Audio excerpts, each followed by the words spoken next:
Salut les filles, bonjour à tous et bienvenue sur cette vidéo où on va discuter énormément multimédia et surtout on va discuter Intel. Ils viennent d'annoncer quelque chose de ouf. Il y a beaucoup de choses à raconter. Mais avant ça, rappelons-nous que pour ce qui est des processeurs Intel, il y a énormément eu un conflit avec eux il y a quelques années sur la sortie des 14e gènes qui ont créé énormément de problèmes de chauffe avec les 13e et 14e gènes pour tout ce qui est 14600, 13600, le 13700, le 13900, le 14700, le 14900. Voilà, sur les hauts de gamme de ces processeurs-là, de chez Intel, il y avait énormément de chauffe, énormément de problèmes. Oui, c'était un énorme problème. Intel a merdé. Intel a raconté n'importe quoi, ils ont envoyé la faute à tout le monde alors que c'était la leur. Maintenant, ça a été réparé. En quelques mois, ça a été réparé. Mais la réputation d'Intel a pris la gifle du siècle, réellement. Et AMD en a profité pour sortir d'excellents processeurs. On va pas se mentir, les processeurs X3D sont excellents, mais quand je vous dis excellents, ils sont au-dessus pour le gaming en 1080p, ils sont un petit peu au-dessus pour le 1440p, mais pas du tout pour le 4K, vu que ça prend c'est 98% des performances par rapport à votre carte graphique, bien entendu. Mais là-dessus, maintenant, Intel ont sorti derrière les Ultra Core, Intel Core Ultra, voilà, en 200 quelque chose. On a le Ultra 5 en 245, on a le Ultra 5 en 225 aussi, on a le Ultra 7 en 265 et on a le Ultra 9 en 285. Moi, je kiffe ces processeurs-là. Pour une seule et unique raison, c'est que ils sont ultra polyvalents. Voilà, c'est des processeurs qui sont au tarif où ils sont. Quand on prend leurs concurrents direct tarif, voilà, AMD, eh ben, ils sont tous dépassés. Voilà, on va pas se mentir. Le Ultra 5 est à peu près au niveau du tarif du 9600X. En gaming, AMD est meilleur. Mais pour tout le reste, le Ultra 5 dégomme, le 245 dégomme le 9600X. A contrario, le Ultra 7, qui est à peu près au niveau du 9700X, lui c'est pareil. En jeu vidéo, il est bien meilleur que le Ultra 7. En 1080p, bien entendu, pas en 4K. Et en multitâche, non, il n'est pas meilleur. Pareil pour le comment vous l'appelez, le Ultra 9. Mais après, je conçois que certains préfèrent AMD, d'autres se disent non, Intel, c'est de la merde parce qu'il y a eu le problème qu'il y a eu. Oui, la réalité, elle est autre part. Et aujourd'hui, je fais cette vidéo surtout pour vous dire, mettez de la concurrence avec Intel pour AMD sur les processeurs pour qu'on puisse avoir une baisse des tarifs. Plus l'équilibre se fait, plus les tarifs vont baisser. Mais après, pour ceux qui sont full AMD, pour ceux qui kiffent AMD, pour ceux qui sont pro AMD, vous êtes très nombreux et ça peut se comprendre, il n'y a aucun problème avec ça. Sauf que derrière, vous, AMD vendront leurs processeurs beaucoup plus cher. S'ils disent, nous on a le monopole, il n'y a pas de concurrence, ils mettent les tarifs qu'ils veulent. Et derrière, pour ceux qui sont plutôt AMD, eux ils se frisent les petites moustaches parce que les tarifs descendent. Quand on voit le Ultra Core, le Ultra 7 à 270, 275 euros, on l'a même presque vu à 250 avec toutes les promos qu'il y a eu en 2025. Là, mais c'est banger, merci les pros AMD. Moi le premier, j'achète un Ultra 7 à 260 euros, merci les pros AMD, parce que j'ai un processeur qui travaillera mieux qu'eux, qui fera du streaming bien plus à l'aise qu'eux, qui me fera mes vidéos, mes montages vidéo bien mieux qu'eux, mes montages de tout ce que j'ai à faire bien mieux qu'eux, et en jeu vidéo, comme je joue en 1440p, la différence, elle va se jouer très très peu. Voilà, c'est un petit pourcentage, même si c'est 10%, ça va me faire 15, 20, 25 FPS en moins, au lieu d'en avoir 250, j'en aurai 225. Je m'en fous. Je m'en rendrai pas compte. Mon écran ne fait pas 300 FPS. Je ne suis pas un joueur ultra compétition, tout ça. Donc, pour des pour une utilité lambda comme moi et comme beaucoup de monde, aller chercher un processeur AMD avec le X3D qui vaut plus de 500 €, non, non et merci à cela. Mais après, je veux aussi que ces processeurs AMD soient moins chers parce que moi-même, je vends aussi des PC. Donc moi-même, je voudrais pouvoir proposer des configs avec des 9800 X3D, avec des 7800 X3D, avec des 9900 X3D, beaucoup moins chers que ce qu'on a aujourd'hui. Mais pour ça, il faut une concurrence Intel. Et elle arrive. Et c'est là où je vous dis, elle arrive. Voilà. Donc 2026, chez Intel, en termes de processeurs, on va avoir beaucoup de nouveautés. Déjà, premièrement, on a un refresh des Ultra 200. On va avoir le Ultra 5 et le Ultra 7 qui vont avoir deux petits refresh. Au lieu du 245, on va avoir le 250 et au lieu du 265, on va avoir le 270. Attention, ils vont être refresh, surtout pour le professionnel, surtout pour l'applicatif, surtout pour le multitâche, parce que le nombre de cœurs exact, les corps restent, c'est les efficients qui bougent. Donc les corps E. Et les corps E, ils prennent un bonus qui met à niveau en fait à l'étage du dessus. Exemple, le nouveau Ultra 5 250, lui va quasiment être aussi performant que le Ultra 7 de 265. Et le Ultra 7 270 va être quasiment aussi performant que le Ultra 9 285. Ça va quand même avoir des différences. On va quand même garder l'échelle de performance par rapport à leur niveau. Mais c'est le tarif qui va jouer. Si jamais les tarifs de l'Ultra 7 265 sont en train de baisser, si jamais le 270 vient à 300, 320, 350 € même, on est toujours 200, 250 € moins cher que le Ultra 9 285. Mais si on est quasiment à ces performances, ben, vous voyez un peu la subtilité. Si on est 40% moins cher, mais qu'on est seulement 15-20% moins performant, le rapport prix-performance est bien meilleur. Bien meilleur. Mais déjà le Ultra 7 aujourd'hui, avec ses 20 cœurs, on est sur un processeur qui vise loin. Et là, forcément, si on a, pour un peu plus cher, ce processeur-là, franc boosté, eh ben on va encore plus loin. Voilà. Après, le petit défaut que je leur trouve, c'est que dans la même année, Intel va nous sortir deux types de processeurs. Des refresh des Ultra 200 et les Ultra 400. Sauf que on n'est pas sur le même socket. Le socket, c'est le sur lequel s'adapte la connectivité qu'il y a sur la carte mère. Les Ultra 200 sont en socket 1851, du 1851. Les nouveaux Ultra 400 qui arrivent en fin d'année 2026, on n'a pas encore tous les détails là-dessus, mais ça a été annoncé par Intel que ça sortait en fin d'année 2026. Donc on les aura en fin d'année 2026. On pourra enfin les tester, on pourra réellement les découvrir, on pourra vraiment voir ce que c'est. Mais nouvelle carte mère. On est sur des cartes mères avec des sockets en 1954. Ça, on le savait depuis un peu plus d'un an. Ça avait été annoncé par Intel.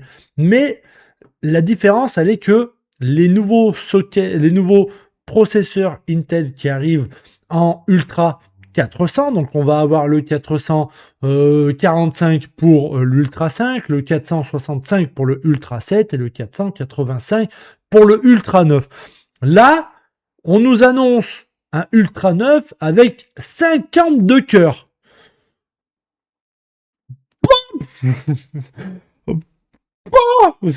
Aujourd'hui, en 2026, en février 2026, bien entendu, au moment où je tourne cette vidéo, AMD, le meilleur processeur chez AMD a seulement 16 cœurs. Déjà, Intel le dégomme. Mais là où c'est ouf, c'est qu'Intel, ils arrivent en mode 52 cœurs. On en avait entendu parler. Il y avait eu des leaks comme quoi la nouvelle nomenclature pouvait aller jusqu'à 52 cœurs. Sauf que il nous l'avait dit plutôt sur les 600 voire les 800, car le socket de 1954 doit faire 2 voire 3 générations chez Intel. Moi, j'aimerais 3, ça serait pas mal. Qui est les 400, les 600 et les 800. Mais c'était Sûrement le 800 allait avoir 52 cœurs, on n'était pas sûr sur le 600. Là, carrément, ils nous l'ont annoncé, c'est sur le 400. Boum, c'est là. Bah, bah, 52 cœurs. Je vous laisse imaginer en applicatif. Applicatif, 52 cœurs. Imaginez, c'est comme si vous avez 50 petits chinois sur un vélo. 52 petits chinois sur un vélo qui travaillent. Aujourd'hui, moi j'en ai 14. Je suis refait. Il me fait tout. Et je l'utilise jamais à fond. 52. Oh. Mais c'est surtout... qu'est-ce qu'il y aura pour le Ultra 5? Car le Ultra 5, on le sait, c'est l'entrée de gamme de chez Intel. Imaginez si l'Ultra 5, même si seulement il a 20 ou 24 cœurs, c'est le Ultra 9 d'aujourd'hui. Le Ultra 9 d'aujourd'hui. Donc la question en 2026. Question en 2026, c'est est-ce que si vous devez acheter un PC, vous allez acheter aujourd'hui un PC Intel? Est-ce que vous pouvez attendre? Si vous pouvez attendre, moi je vous dirais oui, attendez. Si vous ne pouvez pas attendre, achetez. Voilà. Si vous voulez... Si vous avez le cul entre les deux chaises, entre la patience réellement à peu près d'un an, parce que c'est sorti annoncé en fin d'année, les prix vont être excessifs, il faut attendre 2-3 mois pour que ça baisse, donc janvier, février, on aura des prix un peu plus bas. Donc dans un an, là ça vaudra le coup de passer sur les nouvelles cartes mères d'Intel en B 960 ou en Z 970. Ils vont même faire des Z 990 pour l'overclocking et ultra performance. Mais ça, on va dire, c'est pas pour le commun des mortels. Mais là, est-ce que ça vaut le coup d'attendre? Si vous pouvez, oui.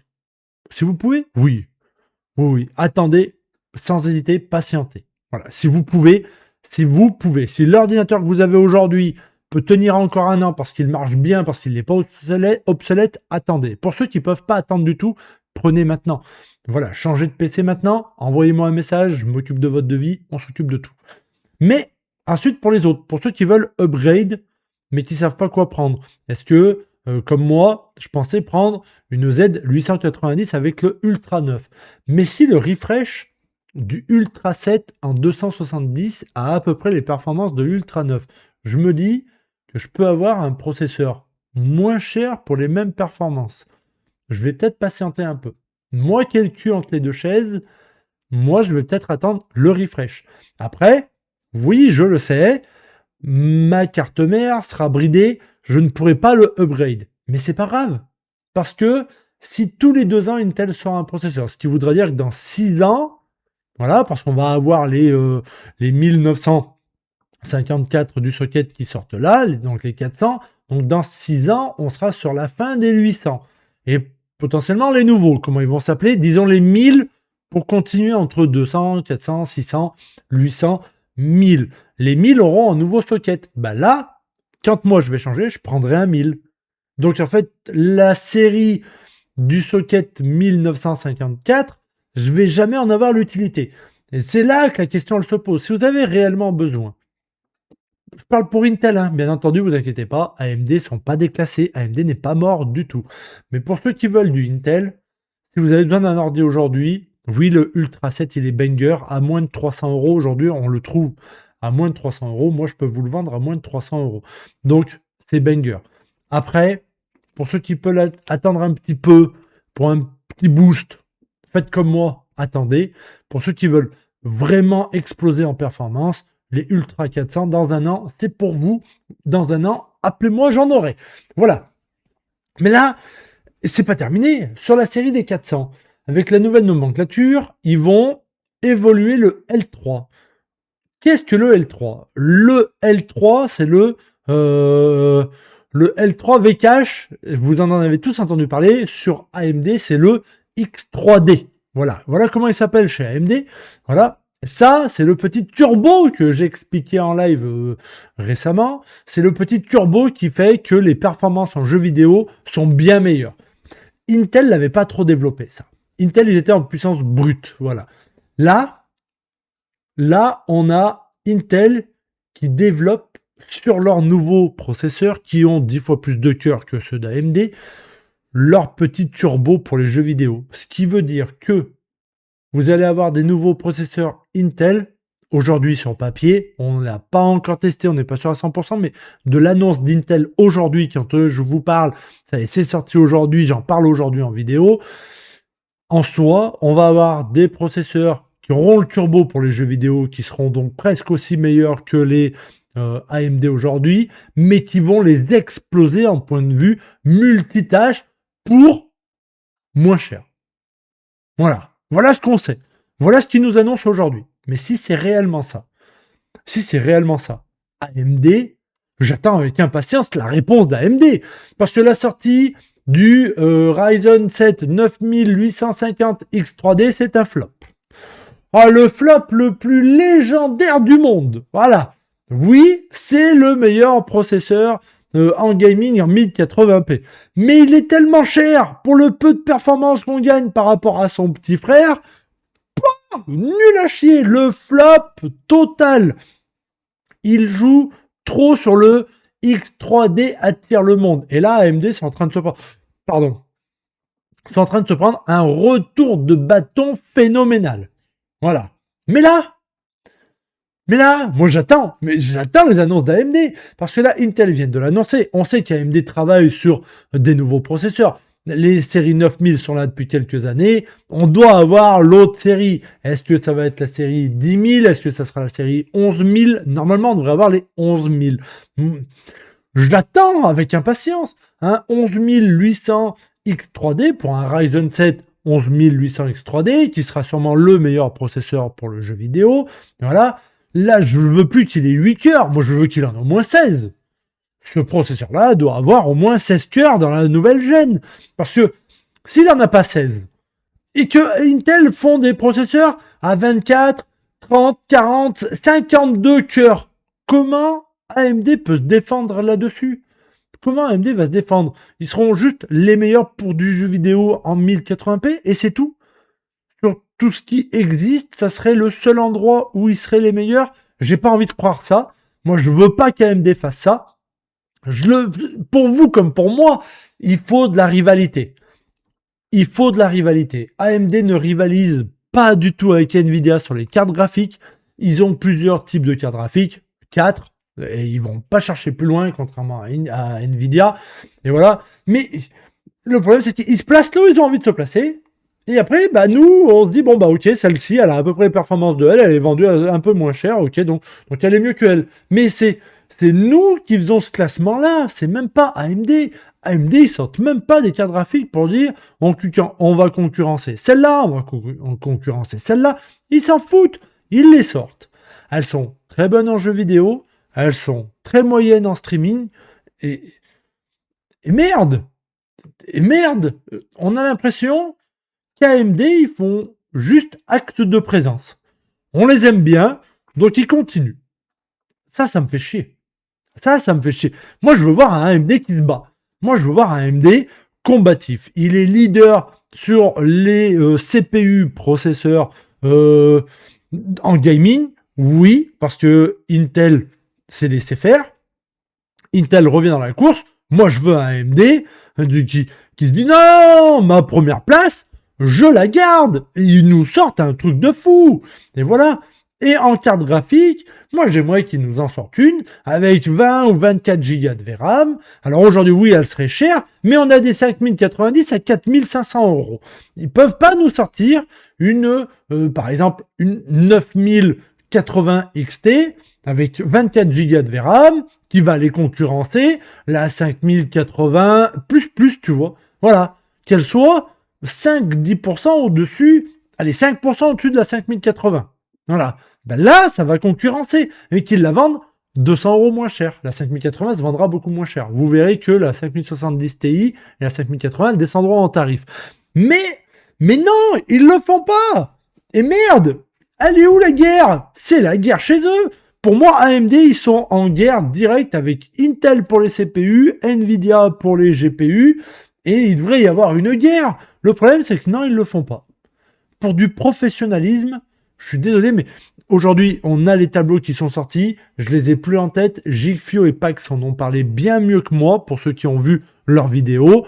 Intel a encore le dessus sur les ventes de processeurs parce que en termes de professionnels, ils en vendent 1000 fois plus et en PC portable que AMD. AMD font les malins que dans nos tours de gamers, c'est tout. Et voilà. Et à l'inverse, pour les cartes graphiques, pareil. C'est Nvidia qui a le marché des PC portables, c'est Nvidia qui a le marché de l'IA, c'est Nvidia qui a tous les marchés. AMD, ils font les malins, ils en vendent que dans nos PC gamers.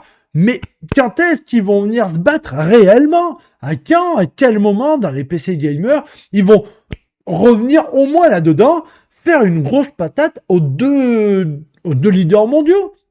Ils sont leaders nulle part et ça m'emmerde. Ça, moi, ça me fait chier. Et voilà, j'attends ça. Intel a quand même le dessus, même si tout le monde en parle en mal. Dans les PC gamers, oui, Intel sont très mal vus, mais parce que c'est tourné plus dans le professionnalisme. Nvidia, dans le côté professionnalisme, ils sont là et ils sont en place aussi sur des performances gaming IA, mais ils ont tellement un marché de partout qu'ils sont numéro 1 mondial et ils le méritent, voilà. Mais AMD... Ah merde, c'est le moment qu'ils se réveillent là. Allez, nous on veut quelque chose parce que Intel arrive. Hein. En fin de l'année, ça annonce du bon. Déjà, tester le refresh de l'Ultra 7. Ouh, j'attends ça avec impatience. Voilà. Et voilà. Mais je voulais à tout prix vous faire une vidéo et vous donner complètement mon ressenti. Oui, je passe quelques minutes à parler énormément. Merci à tous ceux qui ont regardé jusqu'à la fin. Merci à vous. Cette vidéo, elle sortira autant sur la chaîne de gaming multimédia que sur la chaîne professionnelle. Donc, pour tous ceux qui la regardent, merci à vous d'être abonnés. Merci à tous les likes que vous pouvez laisser sur cette vidéo. Merci à l'espace commentaire si vous voulez qu'on débat ensemble. Il n'y a pas de problème. On se retrouve tous les lundis sur la chaîne professionnelle pour discuter en vertical et débattre de tous les sujets que vous voulez. On se retrouve le lendemain, le mardi, sur la chaîne Gamer, pareil, en vertical, où on peut débattre de tous les sujets.